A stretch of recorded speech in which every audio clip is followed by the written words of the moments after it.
Avez-vous encore peur? Oui. Ceux qui ont encore peur, est-ce que vous savez pourquoi vous avez peur? On va le découvrir en fin de semaine. Alors, nous sommes rendus à la conférence de l'abbé François Kibwenge. L'abbé François a exercé son ministère au Congo pendant plusieurs années, puis il a entrepris des études à l'Université Saint-Paul, où il obtint une maîtrise en mission et dialogue interreligieux et un doctorat en théologie. L'abbé François s'intéresse à la théorie et à la pratique de l'évangélisation. Ça paraît. Tout en exerçant son ministère dans le diocèse d'Ottawa comme curé de paroisse, l'abbé François a écrit plusieurs livres. Puis quand il était curé à Montfort, il avait mis sur pied une école d'évangélisation. Il est maintenant curé à la paroisse Saint-Pierre-Apôtre à Hawkesbury. L'abbé Aimé nous a dit ce matin dans son enseignement que la vraie traduction du mot grec qui a été traduit en français par le mot « peur » dans nos Bibles, c'est « timidité ». Croyez-vous que l'abbé François était un grand timide? Ça ne paraît pas, hein?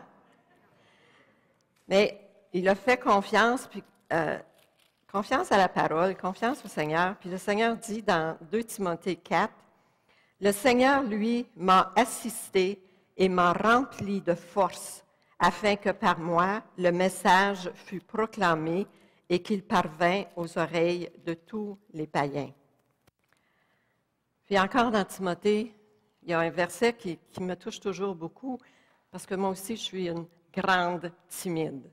Bon, quand j'étais plus jeune, on me disait « rougis », puis j'étais tellement obéissante que je rougissais. Puis j'avais peur de parler devant le monde. Là, c'est moins pire. Je m'amadoue. Ce n'est pas un esprit de crainte et de timidité que le Seigneur nous a donné, mais c'est un esprit de force, de paix et d'amour. Puis ça, l'abbé François l'a réellement compris. De grand timide qu'il est devenu, il n'a plus aucune peur de proclamer à temps et à contre-temps la parole de Dieu. Alors, je vous demande d'accueillir chaleureusement l'abbé François qui va développer le thème « Qui est comme toi, Seigneur ?»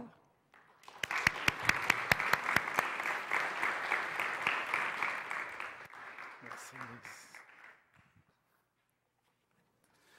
Bon après-midi. Les bénis de Dieu.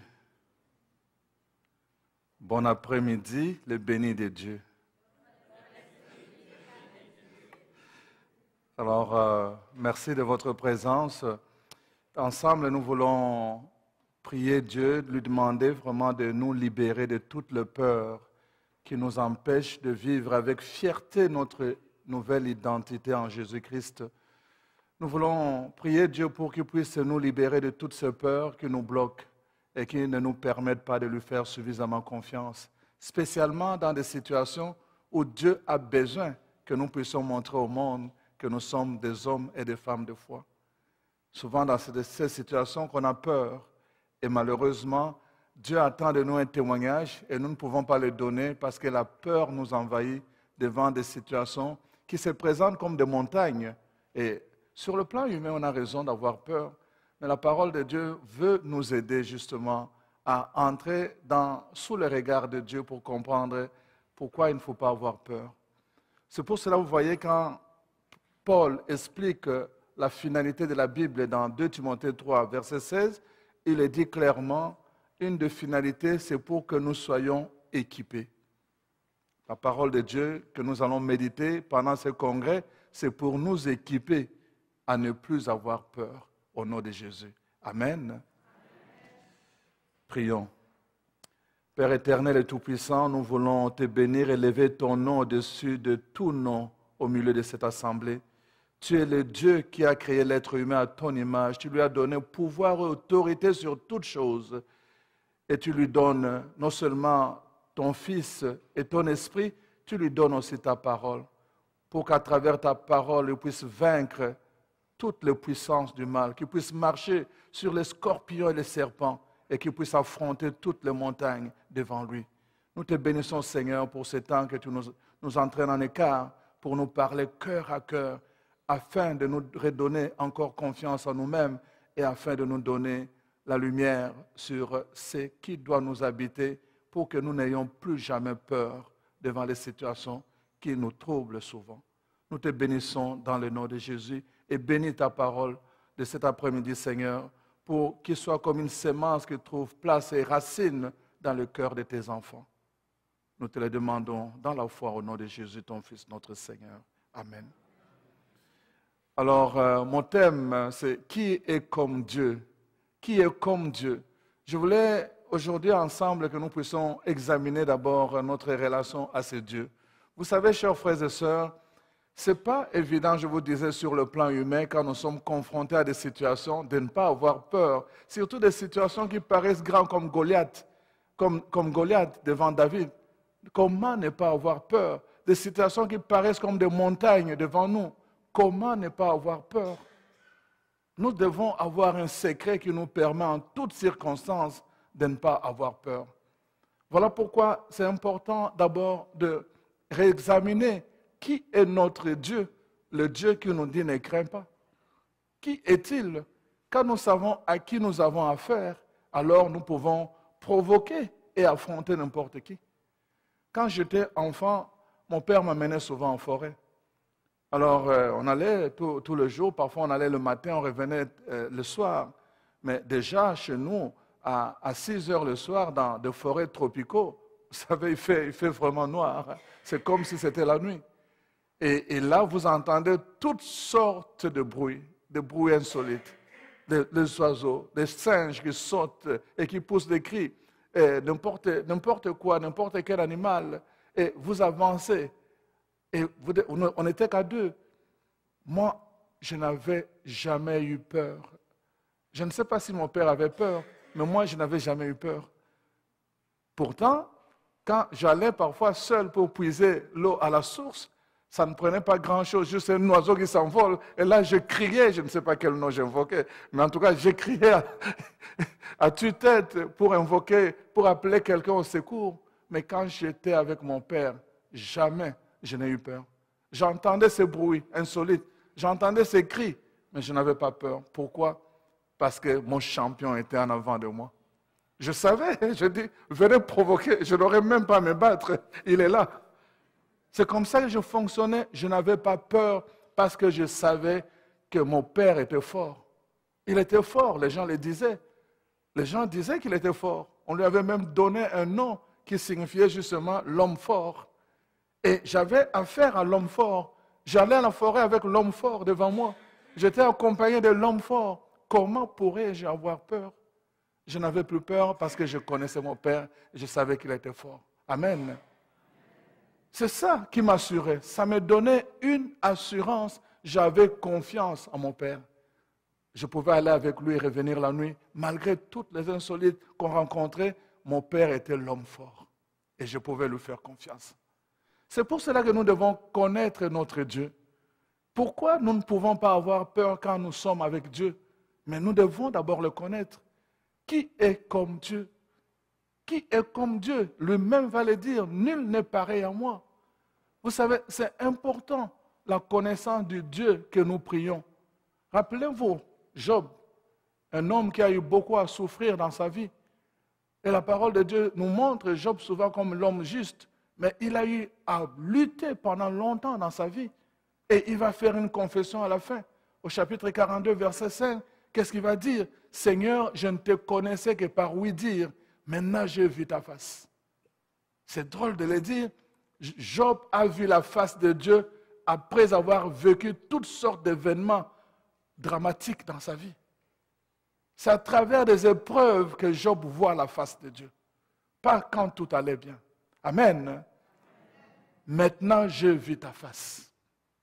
Il y a des situations à travers lesquelles, des situations qui se présentent à nous, parfois de façon dramatique, et qui sur le plan humain peuvent nous faire peur, mais Dieu voudrait se révéler à nous. Et c'est ça qui s'est passé avec Job. Nous le savons, plusieurs personnes dans l'Ancien Testament, je vais m'atteler surtout à 2 textes de l'Ancien et du Nouveau Testament. Mais regardons un autre homme, Gédéon.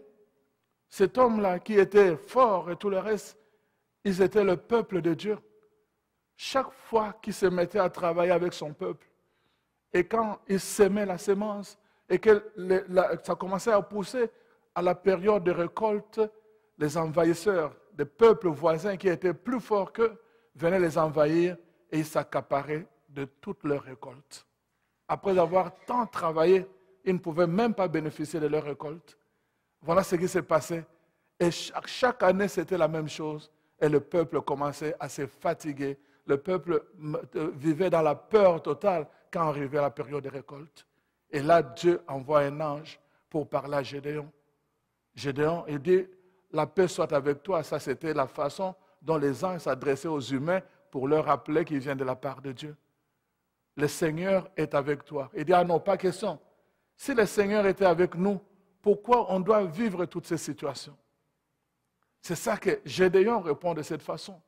Quand nous vivons des situations dramatiques dans notre vie, on a parfois l'impression que Dieu est absent.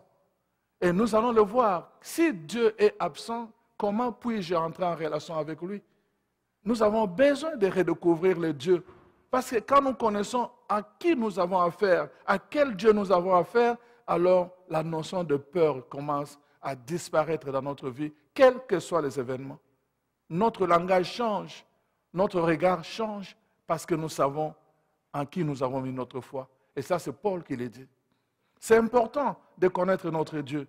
Et Gédéon, justement, a sombré dans le désespoir parce qu'il avait l'impression que Dieu n'était plus avec eux.